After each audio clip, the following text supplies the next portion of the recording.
पिकोसाठी आलेली सुंदर साडी मला खूपच आवडली. तुम्हाला आवडली का नक्की सांगा. गुड मॉर्निंग मंडळी. तर हा आहे दिवाळीच्या आदल्या दिवशीचा व्लॉग. तर तुम्ही बघू शकता ही नारायणपेठ चिकू कलरची साडी जी सध्या खूप ट्रेंडमध्ये चालू आहे. तुम्हाला माहीतच आहे. तर बघा किती सुंदर अशा 2 साड्या आलेल्या मला पिको करण्यासाठी आणि ही एक जांभळी तर हिचा कलर मला एवढा आवडला ना, खूपच सुंदर दिसत होती ही साडी. मग त्यानंतर बाकीचे सगळे 4 कामं सोडून फुकटच्या कामाला सुरुवात केली मी. कारण फुकटचंच काम म्हणावं लागेल. कारण आमच्या ज्या टीचर आहे, जिथे मी ब्लाऊज शिकायला जात आहे, त्या मला आता येतंय म्हणून त्या रेग्युलर बेसवर मला 2-2 साड्या देऊ राहिल्या.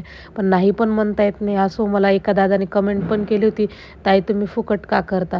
पण आता मला नाही पण म्हणता येत नाही. त्यांनीच टीचरांनाच कळायला पाहिजेत ना, की आता त्यांना यायला लागले याचा अर्थ हा नाही की आपण त्यांच्याकडनं फुकट कधी पण अक्षरशः कधीही त्या म्हणजे फोन करतात, की 2 साड्या आहे, देतात का पिको करून तुम्ही?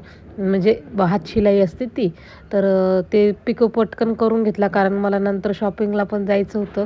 त्यानंतर हे मॅजिकचे दिवे मी ₹120 ला त्या ताईंकडनंच घेतले. म्हणजे आमचे जे टीचर आहे त्यांच्याकडनं घेतले आणि त्यांनी मला दिले ते कारण पेमेंट झालेली नव्हती. तर उधारीतच आणले होते मी हे. आणि जेव्हा हे दिवे ते सगळं आणून झालं त्यानंतर मला पैसे मिळाले थोडेफार शॉपिंगसाठी.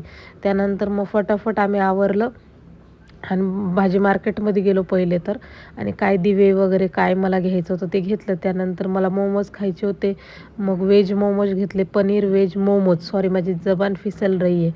तर मग त्यानंतर घरी आलो आणि मस्त ते खाल्ले आणि खरंच खूप छान होते हे कुरकुरे मोमोज. तुम्ही पण ट्राय करा आणि तुम्हाला यातली कुठली साडी आवडली आहे मला कमेंटमध्ये नक्की सांगा.